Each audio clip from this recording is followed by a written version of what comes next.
I'm Joyce Maynard.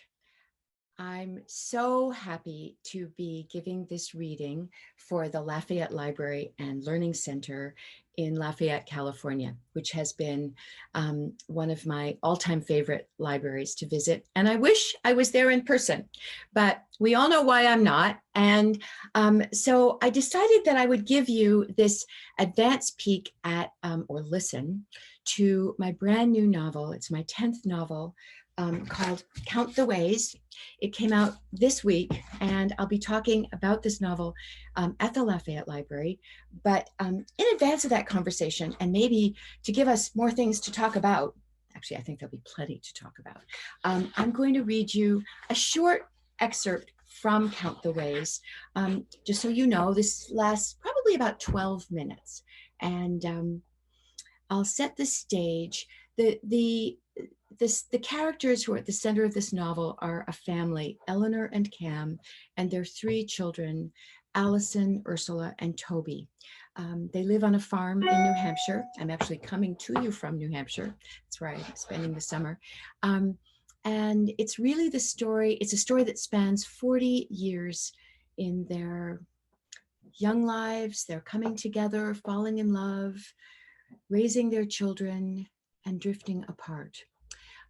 It's a story of marriage and divorce and surviving divorce. It goes from the years 1973 to the early 2000s. But at the moment that this passage begins, Eleanor is not in a good place with her marriage to Cam. And it is the day that the Challenger has exploded. And the younger of her 2 daughters, Ursula, was hugely involved in that event, as so many children were in the year 1986.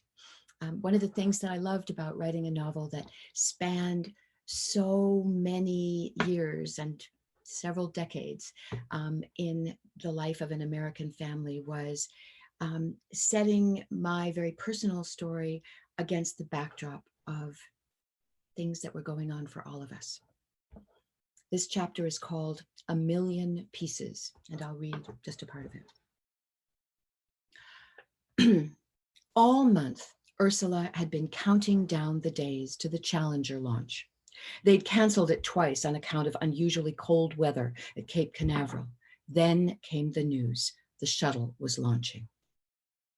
Eleanor was packing the school lunches when Ursula came down for breakfast.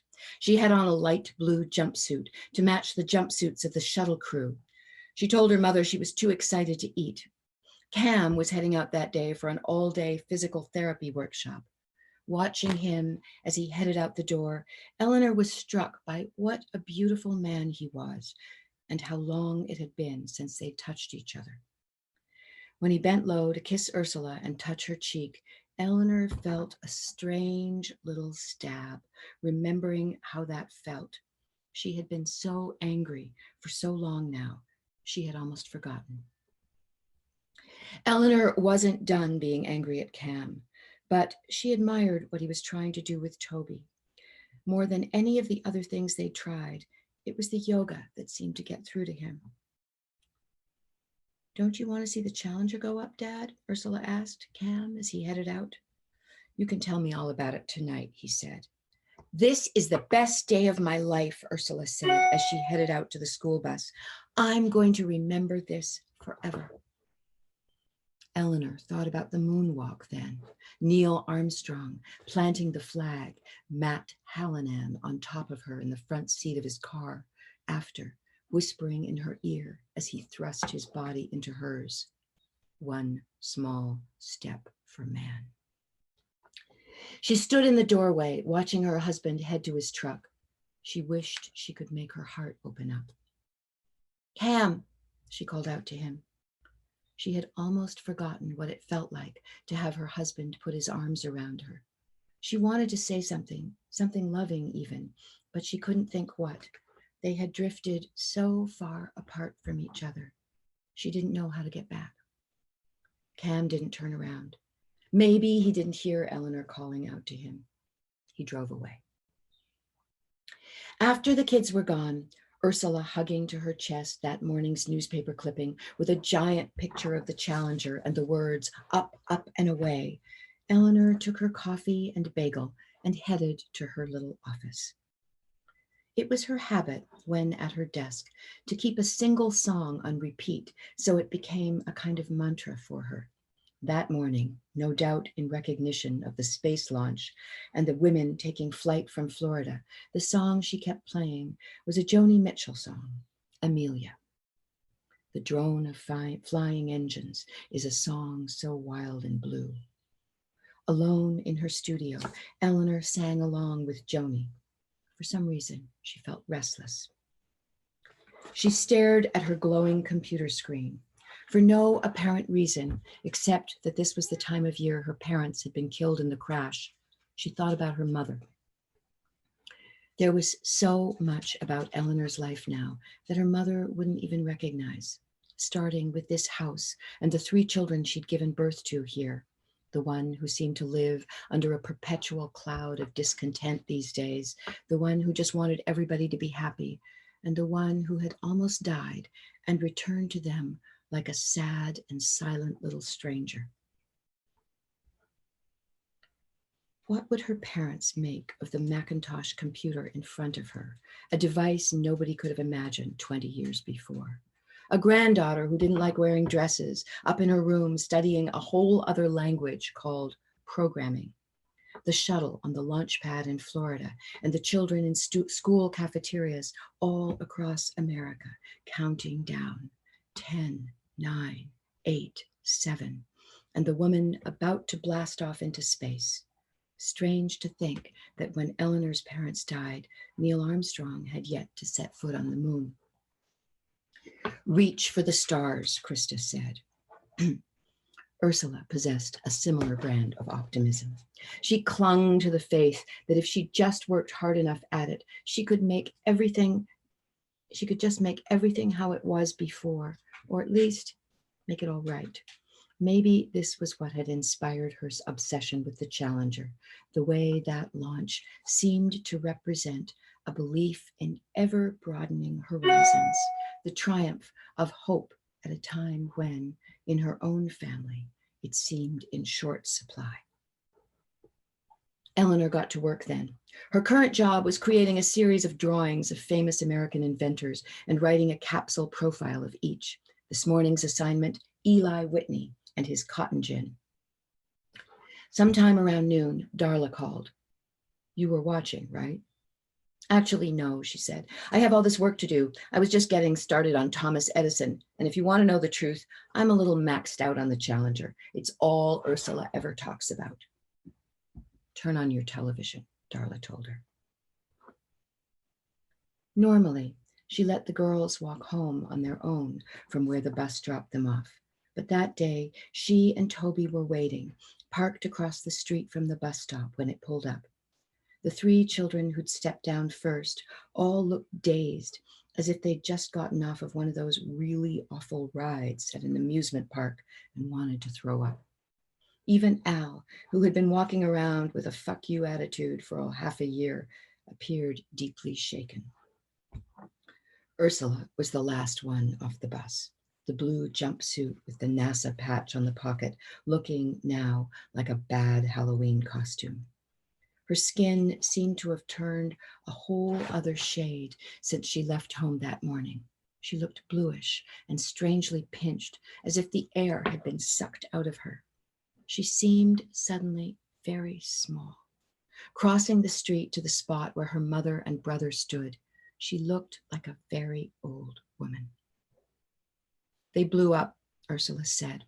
Her voice was flat. "They blew up into a million pieces." "Oh, honey," Eleanor said, wrapping her arms around her daughter. She, the woman who thought if she could just locate that Barbie shoe, she could protect her daughter from sorrow. "We saw it happen, but at first nobody understood what was going on, not even Mrs. Ferguson," Ursula said. "When we saw the smoke, we thought it was supposed to be like that." Eleanor got down low to put her arms around Ursula. She wanted to hold her older daughter too, but Al pulled away, where Ursula pressed in tight against her mother's chest. The pieces fell in the ocean. They scattered everywhere. There wasn't anything left. One more thing happened that day. In the scale of what took place over Cape Canaveral, this bore no consequence, but for their family, it did. After she picked the girls up from their bus, Eleanor took the long way home, past the waterfall. The waterfall was not a place they usually went at this time of year, and passing it required her to abandon their usual route. The falls seemed like a totally different place in winter than in the spring, when Eleanor and the children came down to launch their cork people, and later, when the weather warmed up and the fishermen appeared, when they'd lay out their picnic blanket and drawing pencils and books. There was something about the way the ice formed over the rocks, the way the waterfall seemed to have been suspended in midair in a column of ice with sharp glacier-like forms rising up under the bridge in the very places where, a few months from now, they'd be launching their small paper boats. Looking down from the bridge, a person's dark imagination might turn to what it would be like if she slipped on the ice at the edge and fell in. But that afternoon, maybe because this had been the place they so often came to in their happiest times, Eleanor wanted to sit there together, taking it all in. Maybe on this day of terrible sadness, they'd find solace in this place they'd known so many happier times. Somewhere deep down under the ice, trout slept, who would awake in the springtime. That's what the seasons taught you. After every winter came spring, even after great sorrow, a new day. For Eleanor, and possibly the children too, the waterfall was the closest thing she knew to church. In the rearview mirror, she studied the faces of her children in the back seat. Al's eyes were locked on a game of Donkey Kong. Ursula stared at her well-worn commemorative edition of People magazine, all those pictures of Krista as a little girl playing her piano, Krista and her children at Disney World, Krista at astronaut training school, Krista in her blue jumpsuit, waving to a crowd as she set out across the tarmac toward the space shuttle. The memory came to Eleanor of how, when she was Ursula's age, she'd studied pictures in Life magazine of JFK and Jackie in the moments before the assassination, as if they might contain some clue to the awful event about to take place. Eleanor had imagined they'd have the place to themselves on a day like this, but a truck was pulled over in their spot, a familiar one. They were 100 feet from the waterfall, but it wasn't hard to recognize the bright green 1972 Dodge that belonged to her husband. On any other day, the unexpected sight of their father's truck pulled over alongside the road would have prompted the suggestion from Ursula, "Let's go surprise him." Not this time. Eleanor was the one, the only one, who had spotted Cam's old truck. But even from that distance, she took it all in. Not just the truck, but the rest. Braking as hard and sharply as she did then was not a recommended move on icy roads. She could feel the wheels of her car seeking traction. Another few seconds, and Eleanor had managed to turn the car around. Icy as it was on this patch of road, she accomplished a screeching U-turn. Hearing the sound of the tires on the gravel road, the girls looked up and turned their faces to the window. "What are you doing, Mom?" Al asked from the back. She looked up briefly, just long enough to see her father's truck. Ursula had taken her eyes from her magazine now to look out the window. "What's Dad doing here?" Ursula said. "Maybe they canceled his workshop thing on account of the Challenger." Then Al again. "Why are we turning around?" "I decided to go home the other way after all," Eleanor told them. "Maybe your dad needs to be alone." Only he wasn't alone. Her children, with their heads bowed, hadn't seen it, but Eleanor had. There was another person in the bench seat next to her husband.